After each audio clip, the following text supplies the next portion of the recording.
It's well known in rap and hip hop circles that, along with James Brown and George Clinton, my undisputed music legend is one of the most sampled musicians in the world today. He became the world's most famous sideman through his work with the Godfather of Soul. I'm talking of none other than James Brown, defining the language of funk for years to come, and later taking it to the next level alongside George Clinton and Bootsy Collins. So, from the intensity of James Brown to the eccentricity of P-Funk, my undisputed music legend is none other than the living legend that is Mr. Fred Wesley. Welcome to the show. Ooh, thank you very much. That was quite an introduction. Quite an introduction that didn't even scratch the surface. I'm sure that you will agree, won't you? Well, yes, there's a lot more, but the way you said it was beautiful. Oh, well, I'm glad that you approve. And, you know, I saw you in Manchester, Fred, with the new JBs in a sold-out show for Manchester Jazz Festival, and that was back in May. And it was a sight to behold. And you're back on tour, dropping in to see us in Manchester again in November, on November the 1st. But before we get into what you're doing now, let me take you back some, because I know that you began your career in inverted commas proper with Ike and Tina Turner, but way before then, I understand that you started out in your dad's band. And, That's you know, it's hard, isn't it, following in somebody's footsteps? And I just wonder, you know, especially family, what was it like playing with your dad?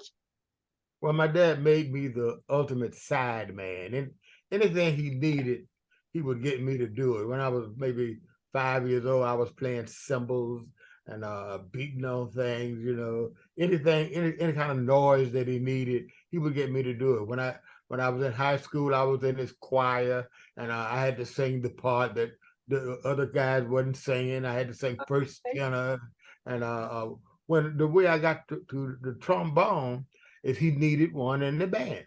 Because I was Really? practicing on the saxophone and I was practicing on the trumpet stuff. But he said trombone. I said trombone. That's a difficult instrument. So he said, but if you learn it, you can be in my band. And Lord, I wanted to be in that band. All the guys Absolutely. that was in that band, I loved every one of them. And I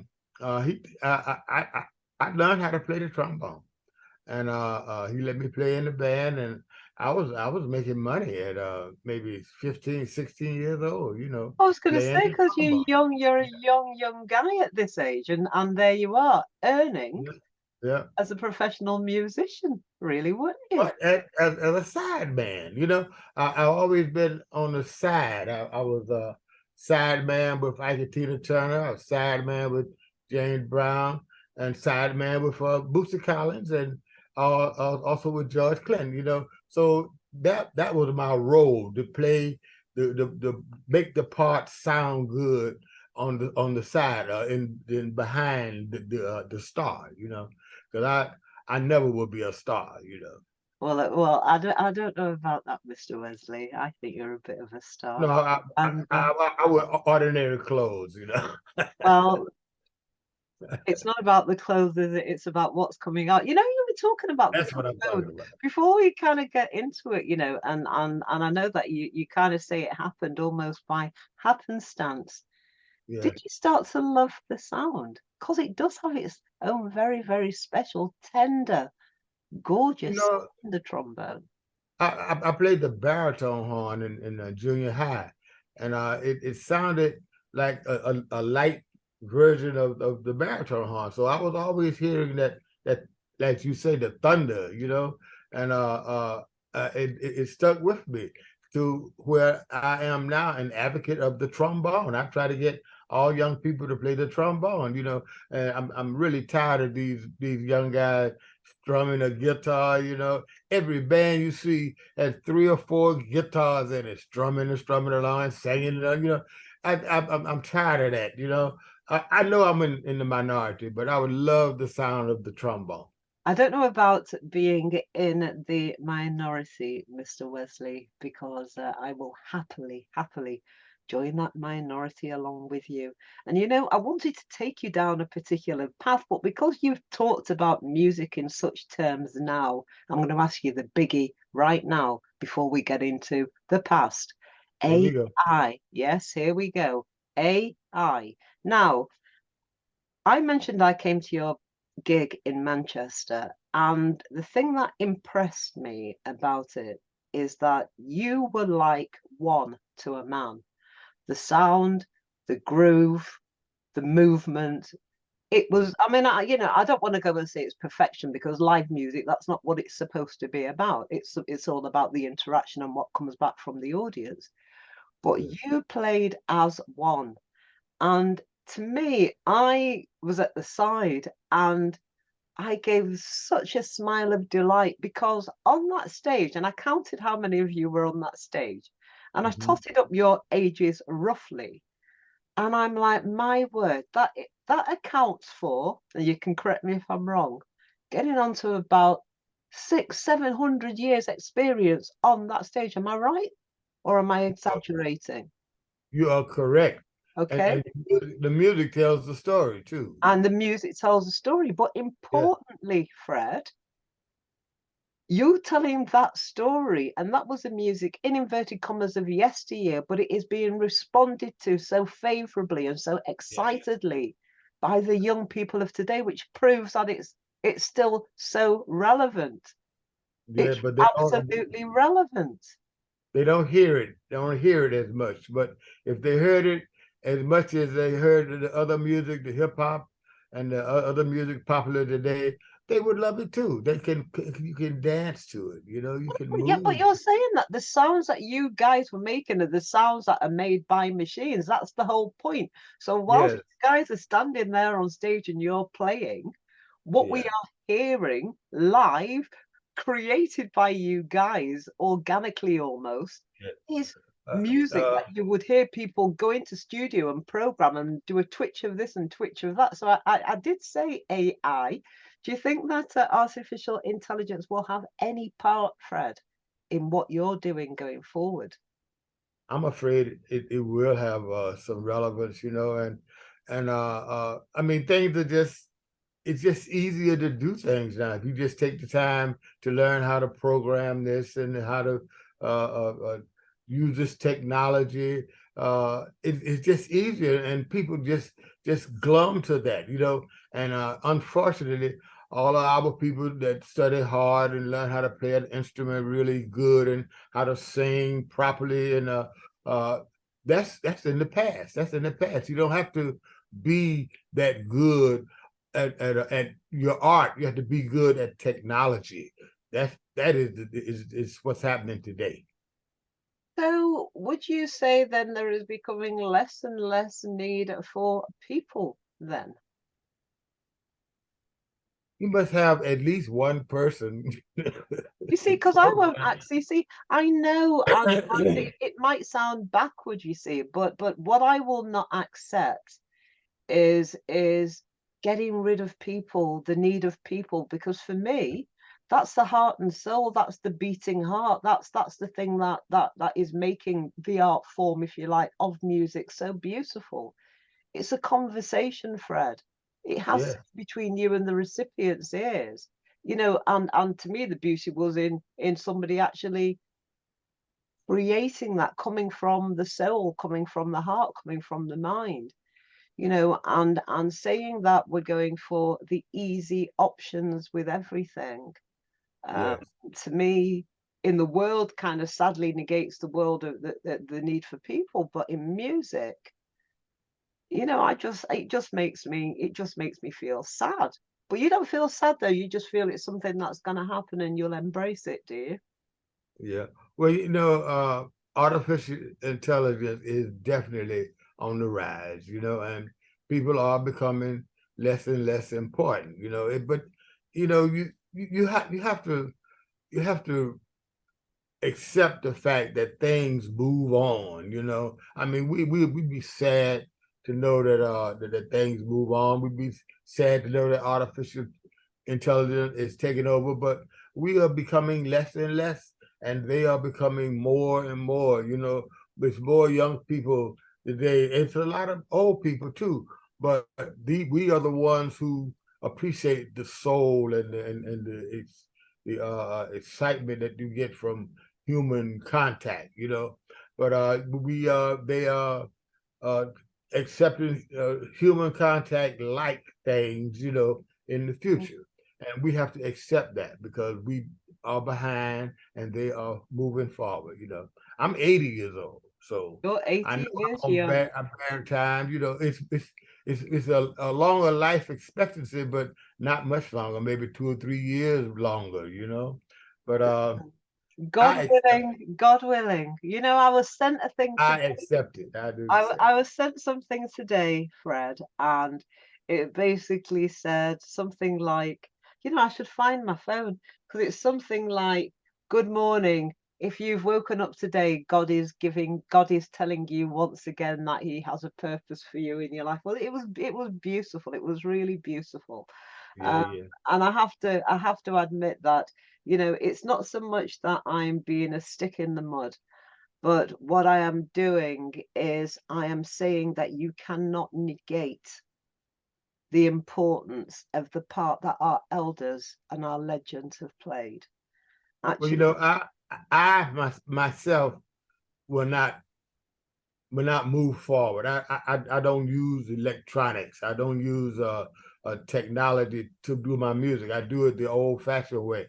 And I think as long as people like myself, as long as we are alive, we will keep the music alive. You know, because I like real drums, real bass players, real piano players. You know, and real guitar players if they're real. You know, absolutely. because I will hold it back as long as possible.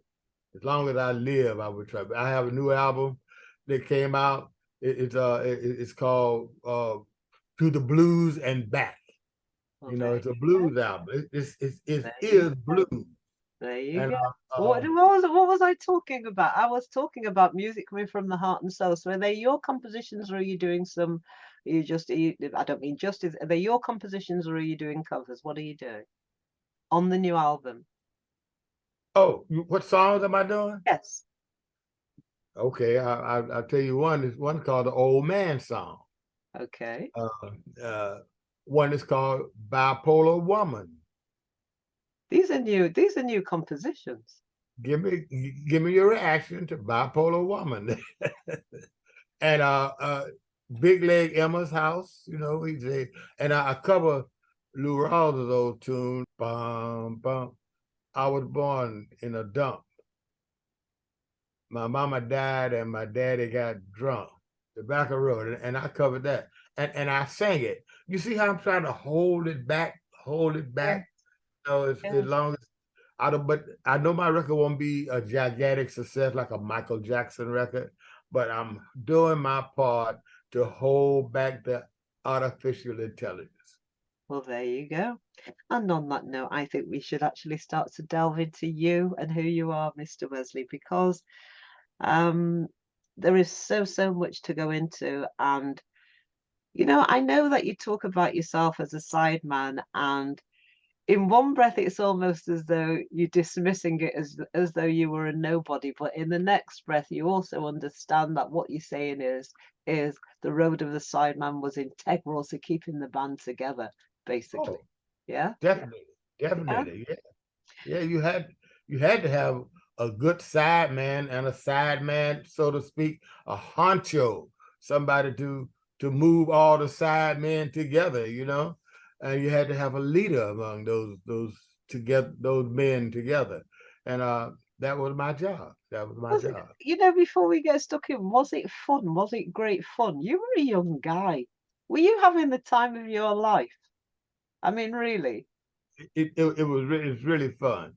it's really fun because you get all the glitz and glamour of the star and all of the hard work and drudgery, educated of the followers, you know. And so you're right in the middle. You get a little both sides, you know. But you always drive the star. That's your job. That's your What job. kept you grounded? What kept you grounded? You know, because I know James Brown, and again, we're jumping ahead. I wanted to do Ike and Tina Turner, so we're going to have to come back and do Ike and Tina Turner. But I know James Brown worked you guys really, really hard, and loads of people left because he worked you so hard, and not you.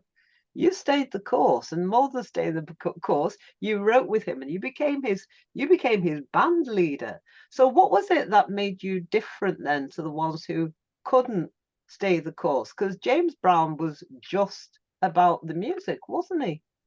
Well, you know, he had to trust somebody to translate what he said. You know, he would say You had to translate that into music, you know, and I was the one chosen to do that, you know.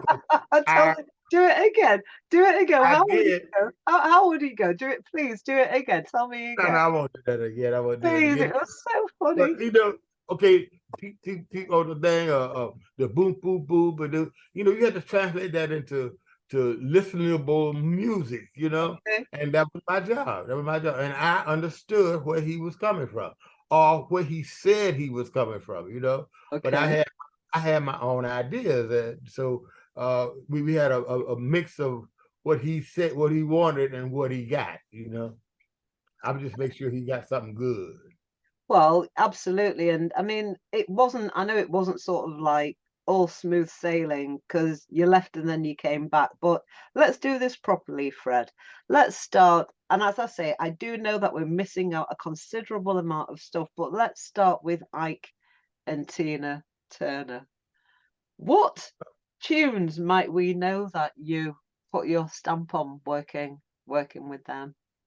Nothing really. You know, I was in the learning process at that time. I was a teenager, you know, and what I learned was how to be a band leader from Mike Turner, you know, and I learned how to play music and dance at the same time with Ike and Tina Turner, and I learned how to make instruments sound good together, you know, chords and uh, uh, uh, melodies and stuff, you know, from the horns, and that became my job. But I was at an education stage when I was with Ike and Tina Turner. I didn't do much, but I learned a lot. Did it surprise you then? And you know, they would do the controversy and move on. Did it surprise you then that all the controversy that followed? You say that you learned how to be a band leader from him, but obviously the thing that we all know of Ike and Tina Turner, as well as the wonderful music, is the fact that he dominated. You know, he dominated over, certainly over his wife, and I think he dominated as well in terms of the band. What was it that you were? I mean, have we got that wrong, Fred? Is that not No, what it no, was? no, you're absolutely correct. But he just took it a little further than I would take it, you know, because you have to have a strong personality to deal with say 7 people in a band, you know. So you have to have a stronger personality to keep them together. And now about women, I don't understand that, you know. But him beating on Tina, I never understood that. In fact, I went after him one time, and the guy grabbed me by the arm and told me that I wasn't in that, and I should leave that alone, you know. But I learned how to separate how the band operated, how the band sound from what he was doing to Tina. You know, that was another thing, you know. Yeah, and of course, may she rest in eternal peace because she was so just absolutely wonderful.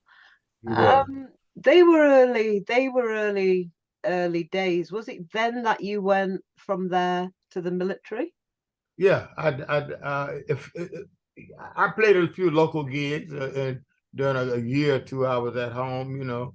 But yeah, then I went into the military, and you know, the military was good for me because I had to learn how to do things correctly and musically, and how to learn music, and how to voice instruments and stuff like that, and how to play the trombone correctly, you know. And I learned these things in the army, in the military, and I got a chance to learn how to play in a big band, which made it possible for me to play in Count Basie's band later on in life. But yeah, I thank God for the military. You thank God for it. Did you have a choice about whether or not you went?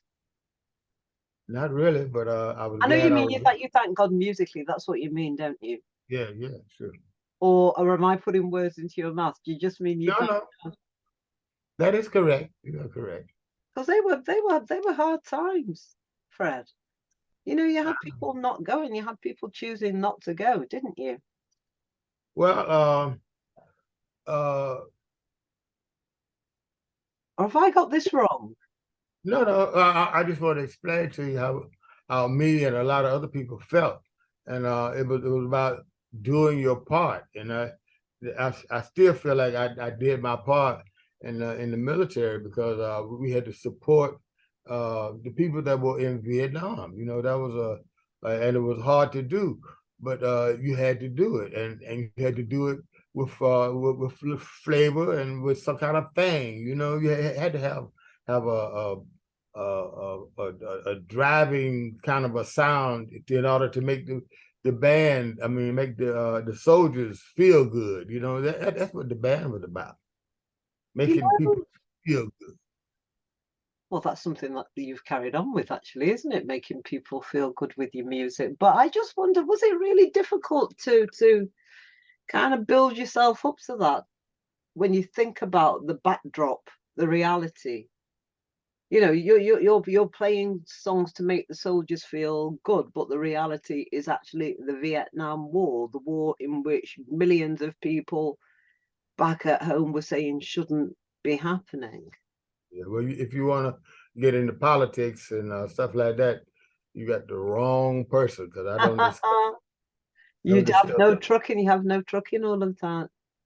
No, I don't talk about politics. You know, of course Okay. it was wrong, but that's all I could say about it. No, no, no, I wasn't, forgive me, I wasn't trying to get you to say that the war was wrong. I was just trying to get you to, just trying to understand how it felt, actually being there, because that was kind of the reality, regardless of whether the music is making people feel good.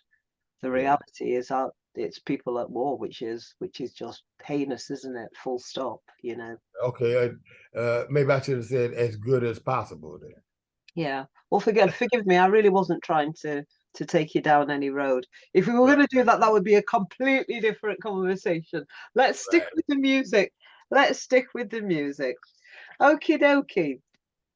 You talked about the military being really good for you and giving you discipline, and not only giving you discipline, it taught you the things that you needed to know musically, and you also said it taught you how to be a band leader, which is fantastic, and obviously put you in great stead. But it must have, those rules and regulations, I bet it helped, because there you were then working with JamesBrown, who was a bit of a stickler, wasn't he, for the rules and regulations? You know, James Brown really loved his people, and he wanted his people to shine, to be to be well dressed and take care of business, and you know that thing that we weren't really known for back in those days, you know. And so he had to have some rules, and he tried to mold his people in his image, you know, to make them make them look like they like the band was a professional band. That's what he wanted to look professional. We were Mhm. professional, and he was kind of harsh. Okay, he was real harsh at times, making people go his way because a lot of people didn't want to do that. You know, didn't want to wear suits to the gig every night. You know, and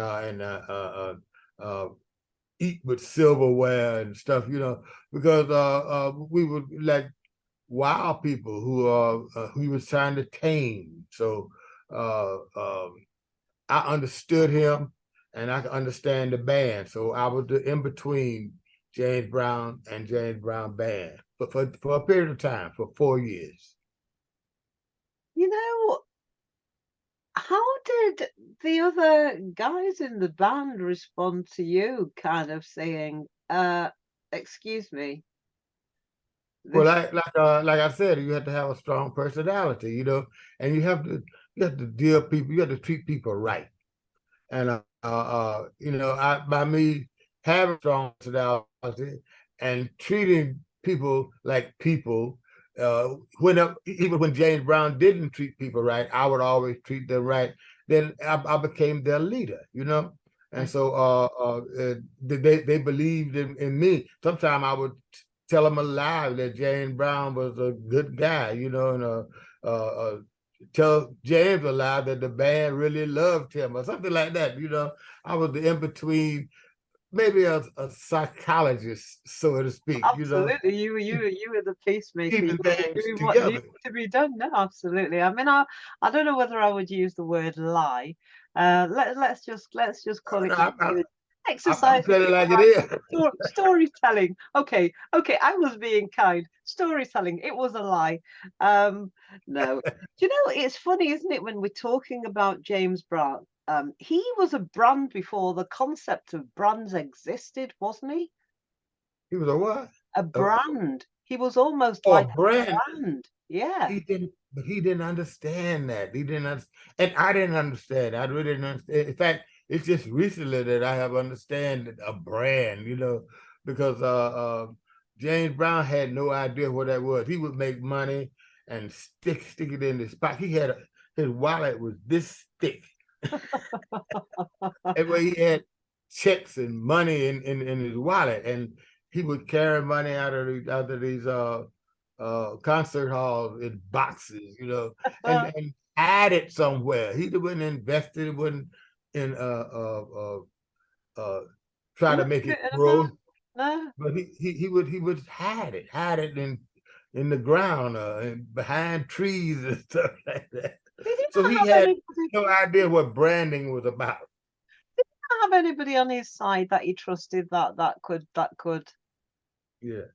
perhaps guide him better in terms of the finances? Maybe he was right anyway. Maybe he was right hiding it underneath the tree and round the back and whatever. Maybe he was right. It belonged to him, didn't it? Maybe so, maybe so. You know, But who knows? but you see the other people that actually benefit from their own money, you know. But he didn't understand that. Did he have a You massive, understand? forgive You me? understand? I got it and gonna keep it. Did he have a massive entourage behind him? A few people, uh, his valet and bodyguards, usually some people from his hometown that people that he could really trust. That was his entourage, and they became my entourage too. Because I know like one guy. Do you remember the time when I had my hair done? He was a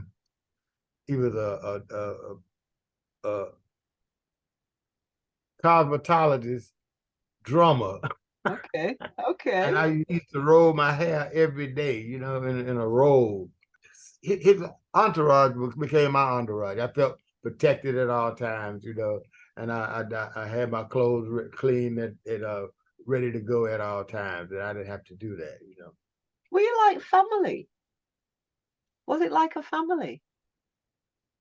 Yeah, it was like the big brother and the head man and all the siblings. Yeah, it was sort of like that.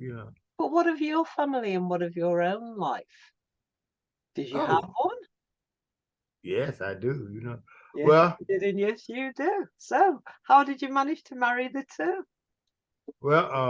I married early and had three beautiful little girls, and then I married again late and had two wonderful guys. And Okay. uh and now my second, both my wives are dead now. They passed on, and I was I was bummed. I was bummed out, by all of the death. And my brother died too. And so the only ones left in my family is me and my sister. Uh, and we managed to get 80 years old. She's 79, and we kind of stick close together. That's why I'm in Montgomery, Alabama now. Okay, you're in Montgomery, Alabama. You know what I've got to say next, don't you? Obviously, we've just had killings. I mean, you said you don't want to do anything political, but we've just had killings of 3 people, in Florida on the anniversary of Dr. Martin Luther King's I Have a Dream speech. I know. And you're there in Alabama. Yeah. Well, things have changed. We learn for the most part how to treat each other. I mean, we not like each other, but we understand boundaries and we understand things that you can do and things that you can't do. So, but every now and then, one or two of the, well, maybe more than one or two, they just breaks out of that boundary thing, and on each side, the blacks and the whites, and trouble starts. But for the most part, we have learned how to keep our mouth shut, how to deal with each other, even though we may not like each other.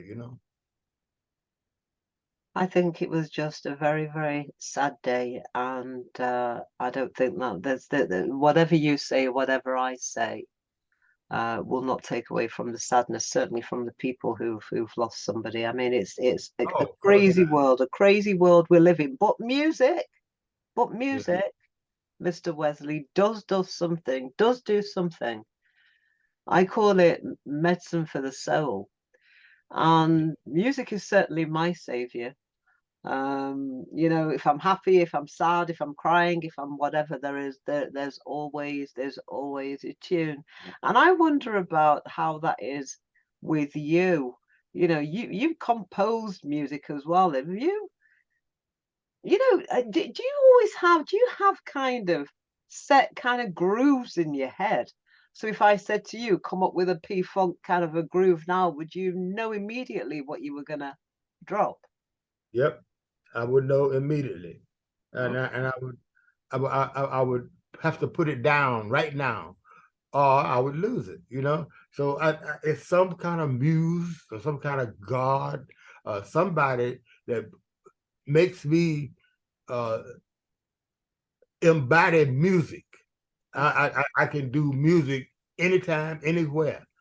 Some kind of music. Sometimes it's classical, sometimes it's blues, sometimes it's funk, sometimes it's jazz. What I really love is bebop, and it's just in my body, and I can do it at the drop of a hat. If you say, "Give me a song to introduce my show," I could give you that in a minute. But I would have to write it down or put it on the computer or hum it into something right now, or I'll lose it and go on to the next thing. But I am gifted. I am gifted, and I'm gifted with music, and I thank God for it. And I try not to ever abuse it. You know what I mean? I try not to ever not do what I should do, what I am programmed to do, who I am. I had to be who I am at all times. okay. Well, I'm thanking God for it, and I'm not And wanting to. if you say you want to, I'm not wanting to abuse it either. But you can't say things to me like, if you ask me to write you a tune to your show, I can do it like that. Mr. Wesley, write me a tune to write me an introductory tune to my show. Thank you very much. I've asked. That's the cheekiness over and done with. Let's get back to you and you, the man. Um, you are coming across as very, very kind of modest and a very gentle and kind of kind and caring man. And I'm sure that must have balanced out really quite well against the man and genius who is Mr. James Brown. And I talked about it wasn't being all plain sailing, and you sort of joined him and then left, and then you came back again. I think the beauty was It was in knowing that you needed James, but that James needed you, didn't he?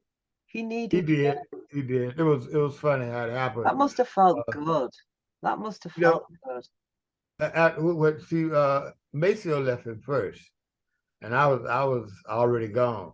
So he said, "Who can I get that really needs a job and it doesn't have a band to be my band leader?" And he said he ended up on me with me, and I really needed him because I had moved to California, and we wasn't making much money out there, and so uh, James came right on time. So I came back to him with the intention of making as much money as I could, and I started off making money. Did Soul Power, and that was a hit. I know it was a hit. There's so many hits, so many songs, so many records. Can you give me, is it possible for you to give me one of your monster tunes there? Because I said before, didn't I, that James Brown, you've been quoted as saying James Brown had nothing else to do but music and he wore many people out because of it. Couldn't So, wear me out there. no, he didn't wear you out. I know. So obviously you're on the same kind of groove as James. But have you I got guess. a monster tune for me What do that you, what you do you pick want? I out with mean, a fabulous memory, one that you laid down and it just like that, it was just right. well, you know what happened, like you said, just like that, word, music, everything, concept was breaking bread. Okay. Uh, uh, Mr. Brown told me, write me a song about bread. He did. And so this guy I was telling you, who was a cosmetologist drummer, he was doing my hair. He got Okay. doing my hair, and so all of a sudden it came to me. Now I admit I was smoking a joint, Yeah, okay. and It helps with the creativity. Yeah. I had to get out of my head. I had the music, the background, everything right then, and we went to the studio and put it down. Did it boom boom boom. I went back home the other day. It was like a family reunion just Okay. came into my mind. And I was very happy with that song. I I bet still you. do it today. Yeah. Another one that you always do today is house party, isn't it? Yeah. House party. Tell me about the importance of house party. House party was uh it actually it was a house party in my house in California. Party used to just spring up, and my wife was like the party master. She could get a party, call up a few friends, and they would call up a few friends. That's how I wrote house party. You know, about a real happening. Yep, Go on. You can't that's just leave it. it there. That's You it. can't just leave it there. You drop that tune, you start grooving, and it's almost like, again, I think, again, looking at the young people, just to see the new people getting into that groove. Me, it This is a record did the 50 odd world years of good old. for me too. I love to see that. I love to see that. I love to see young people. Young people come up and tell me, say, I never knew I liked this music before. And that's because they don't hear it as much, you know. Yeah, yeah. Tell me about Damn Right I Am Somebody. What was that song about? Oh, well, James Brown got into his political thing, and he wanted to uplift his people. Like I said, he loved his people. He really did, and he wanted to be their leader. And so Jesse Jackson, the Reverend Jesse Jackson, came up with "I Am Somebody." So he came and told me to write a song. But he said not just a song, make it an elaborate song, And that's how damn right I'm somebody became damn right I'm somebody and an elaborate tune. You know, I just had a piano player ask me, say, well, is it in F or is it in D? Or what is it in G? But it was very elaborate, and we worked on it for all day long until we got it right. And it's one of our most popular songs right now. Yeah, I do it first every night, you know. it is a fantastic song. Yeah. And I think, you know, it's kind of one of those songs that as you're singing it, as you're singing the lyrics, it's empowering, isn't it? It Yes, it makes is. you feel good. It makes you Yeah. feel good about yourself. Um, Damn and, right you I'm know, somebody.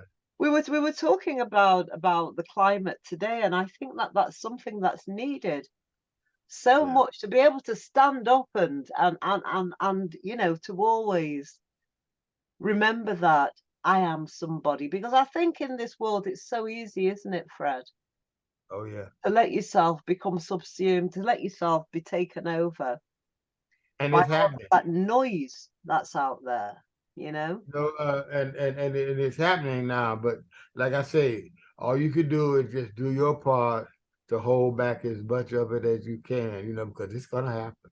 Yeah, It's gonna happen because there's so many people on that side of it, you know, that the technological side of life, the uh uh of artificial intelligence inside of life. It's happening because yeah, if you know you use these telephones and these this look, what are we doing? Zoom, talking to each other. Where are you? In Manchester, England. yeah. I'm in Alabama, you know. The technology is taking over and we contribute to it as much as we want to hold back the musical part of it, you know, but it's going to. I'm sorry, it's going. No, I know it's going. I just hope and pray that always there will be a need for originators of music. I just love I want a song on blah blah blah and make it elaborate. It would be like me saying, I want a song on, I don't I'm know, gonna write you a song. I'm gonna write you. how much I love jazzy vibes, but make it I'm gonna. elaborate, please. I'm gonna write you a song. Okay. Oh my word, Mr. Wesley, you don't know. Once you make a promise, that's it. I hold you to it. And I would be, I tell you, I so will sing you a grateful. song.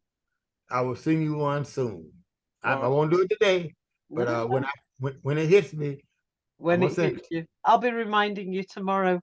Let's talk Mhm. about the work that you did. We can't ignore the work that you did with Bootsy and George and Parliament. Oh Now, yeah.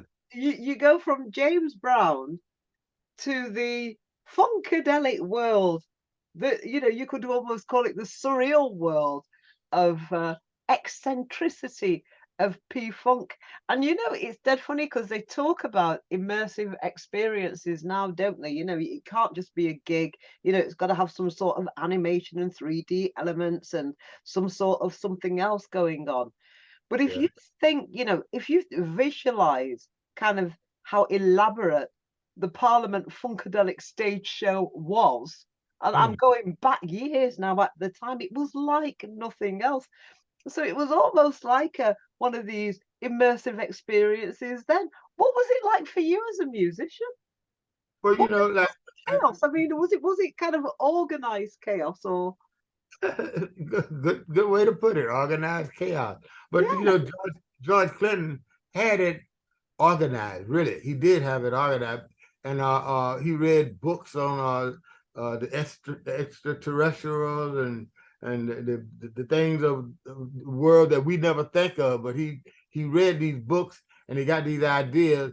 But we all became sidemen. You know, I would do the horns, Bootsy would do the rhythm.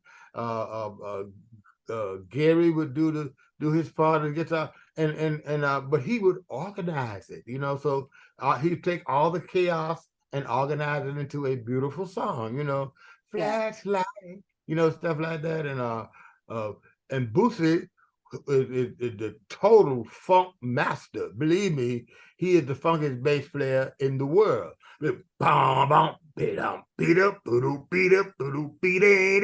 And my job was just to decorate it a little bit more, you know, and make it sound like like somebody had spent some time on it, some time organizing it, you know. And so all of these elements came together. And George Clinton would organize it, and Bootsy would do his thing, and it turned out to be, how did you say it? Organized chaos. You Chaos. mentioned Gary there as well. Which Gary were you Yeah. talking about there? We want the funk. You know, you take some gumption to do stuff like that. You know, I would never do it. I Really? would never do it, but I would support it though. Whatever he do, I mean, whatever he did, I would support it. You know, and Boosie would support it, and Gary and all of Bernie, all of everybody became a sideman that would support George Clinton's organized chaos. Give him something to organize. How about that? Wow. Giving you something to organize. It was honestly, as I say, you know, I think way before its time. It's kind of a bit along the lines of Sun Ra, but maybe not as eccentric as eccentric as Sun Ra, but kind of Right. along that same transcendental vein thing, wasn't it? Oh yeah, like Sun Ra was just ahead of his time, and he didn't have the backing to blow it up as big as he wanted it, you know. But George Clinton did have that backing, so you know, it's still about having the correct money behind you, you know. You talk about Yeah. money and business is the reason that you left Parliament, isn't it? Oh well, yeah, that's one reason. Other reason, but I got the job with Count Basie. Ah, so you went back into your love of jazz, didn't you? Well, I had always wanted to play with Count Basie. You know, my father had a band much like Count Basie's band, and I always wanted to play with the top big band in the area, you know. And I got a chance to do it, and I was going to do that anyway, you know. You know, it's so funny, Fred. You know, forgive me for sharing this, but I say that I'm into music of the jazzy vibe. And the reason I say of the jazzy vibe is because it means I can play anything in terms of music of black origin, because everything kind of falls into a twang somewhere. You know, I just need to hear a bass drop, and to me, there's an instrumental, it's jazz. You know, that's it. As long as it's music that does something to you, that moves you in some way, you know, Yeah, yeah. it's kind of a jazzy vibe. But the thing So about strumming guitar don't move you? so yeah, Strumming?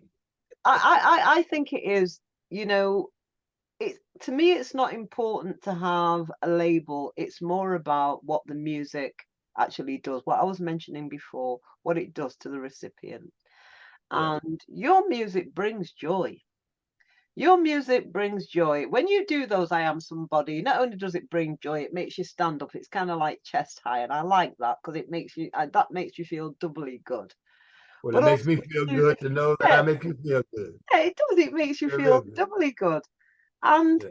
you know, you talked about your age before, and I think, you know, it's something to be so proud of, Fred, Oh because yeah. what I've talked about here is somebody who did something, somebody who's doing something, but somebody who's still got something to say, and somebody who people are feeding off. You know, I mentioned right at the beginning, you're one of the most sampled guys, aren't you, on the planet? Is that, I don't think I was exaggerating there, was I? Oh no, it's like I say, hip hop was a mixture of funk and the spoken word, you know, it has to have a rhythm to it, but it's getting less and less real and more electronic as we go along, you know, because like I really liked I'm talking about the 70s. Gil Scott Heron, maybe? No, well, yeah, I guess he was one of the innovators. Me, you know, breaking bread was wasn't exactly hip hop, but it was spoken word, you know. I would say the last poets you see in Gil Scott Heron, they were the people who were Yeah, talking in the 70s. yeah. But it Well, wasn't, it wasn't to a hip hop groove, it was to kind of a slow groove, wasn't it? right. But that's what I'm trying to say. That groove, I kind of liked it, you know, because it had a beat to it, and Yeah. it made sense, you know. The music today, like a Jay-Z. doesn't make sense to me. You know, whatever he's saying is not rhythmical or not groovy enough for me. You know, Do you but know Robert Glasper's stuff? hmm? Do you know Robert Glasper's stuff? Robert Glasper. Yeah. I know. I like his stuff. He does a lot of collaborations with a load of different musicians, exposing, you know, different sorts of music. Because you see, there used to be this like awful snobbery, didn't there, around music, especially particularly around jazz.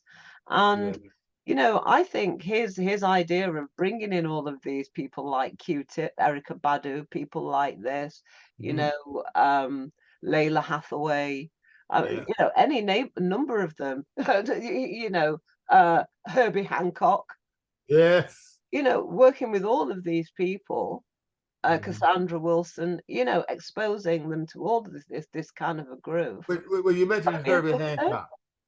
You mentioned Herbie Hancock. Now he's right down the middle. He can play jazz like a demon, and he can play funk like Bootsy. You know, so that's right down the middle, and that's actually where I am, right down the middle. You know, but that's where it moves more to the right. I mean, more to the spoken word and less rhythm, less funk, you know, and the more and more spoken word, less and less funk. You know, that's what's happening, you know, because these background, I predict that music will one day be a boom and a scream. I'll tell you what, can I do the boom? I'll do the boom, you do the scream. I'll be all right on the boom, you do the scream. Do you know your kids? You talked about your kids and your family before. What do they think about having a dad who's so cool and so steeped into funk? What are they saying? Are they proud of their dad? Isn't it not cool to have a dad that's so cool and into funk like this? Your kids, what are they saying? They are, and my grandkids too. You know, they all like to come see me when I perform. I have two. I have a lot of nieces and nephews, and once I had in Detroit, I had all my cousins and nieces on stage with me at one time. Wow. You know, Wow. And I like to do that with family, you know, because it's less and less of us family also, because I had a bunch of family in Georgia. They are all gone, you know.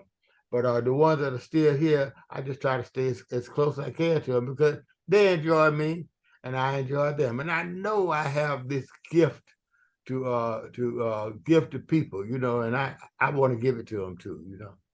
You absolutely do have a gift to give to people. You know, we're getting close to the end, and there's two questions that I've got for you. And the first one, you know, I mentioned that I'm into music and I say, you know, of the jazzy vibe. And the thing that really upsets me is that there's not more Black people into jazz. And so I ask all of my legends, why do you think it is that more Black people aren't into jazz? I don't know. I hate to say this, but I think because it's that easy.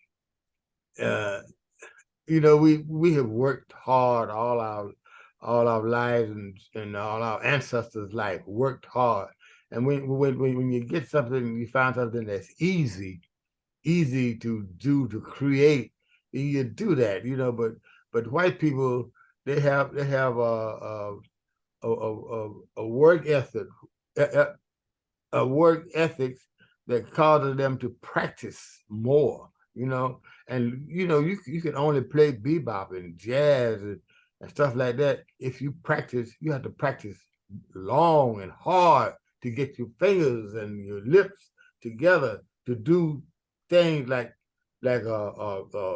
Charlie Parker, Miles Davis, you know. But to do things like P Diddy and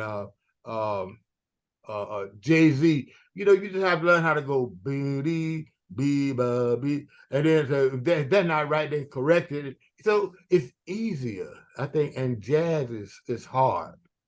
So I hate to put it that simply, but it's like that. Very interesting, a very interesting answer. Finally, and just for fun, I also asked my legends what song they wish they could have written. So that can be something that you actually love, or something that you just dig, or something that every time you hear it, you just think, there's no other song for me. And you know, I play it first every night. It's a Chameleon by Herbie Hancock. Oh, very nice. That gets everybody. In fact, I tell her at the end of the song, I say, you see where I'm coming from? Well, I tell you what, Mr. Wesley, I certainly see where you're coming from. You talked about still having something to say, and you know, I think that, you know, over this, I hope that what we've proved is that the sound of funk is still very much the sound of today. If you hear it, you'll love it. You'll love it, you know. If you hear it, it'll love you. It'll make you move your groove, you know. I love the problem is we don't hear it enough. We don't hear it enough, you know. Okay. Yeah. So you've chosen Chameleon, and it's kind of slow down and enjoy the funk, isn't it? Oh yeah. Oh yeah. I tell you what, proving that the sound of funk is absolutely relevant. Trombonist, a band leader, arranger, and composer, Fred Wesley. Thank you very, very much for this brilliant lesson in the history of funk, and can't wait for your gig on the 1st of November in Manchester. Thank you so much for having me on here. Thank you. It's an absolute pleasure, and damn right you are somebody, aren't you? I'm gifted. I'm gifted. I just have to say it like it is. And damn right he is somebody, and damn right you are somebody. That is right. It is now time for the important bit, which is you. And you know, I want to know what you think. So, have you enjoyed this lesson in P-Funk? Does Fred Wesley and the JBs hit your groove? You know that my Universal Music podcast is all about giving props to people who are instrumental in the development of music today while they are still with us. And Fred Wesley absolutely qualifies as one such person.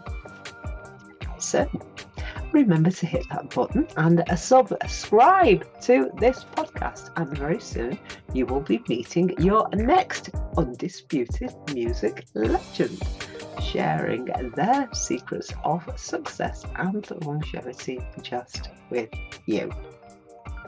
So, thank you for taking the time to listen, and remember, if I hit your groove, please do follow me. You'll find me on at Audrey Hall _ on Facebook and Twitter, of course, and on all the usual social channels. And of course, I am on YouTube with this wonderful podcast, and on loads of other podcasting channels too. So please do follow me, and most importantly, don't keep this great news to yourself. Run and tell your peeps, tell them to follow me too, and subscribe. Keep cool and enjoy the groove. Until the next time.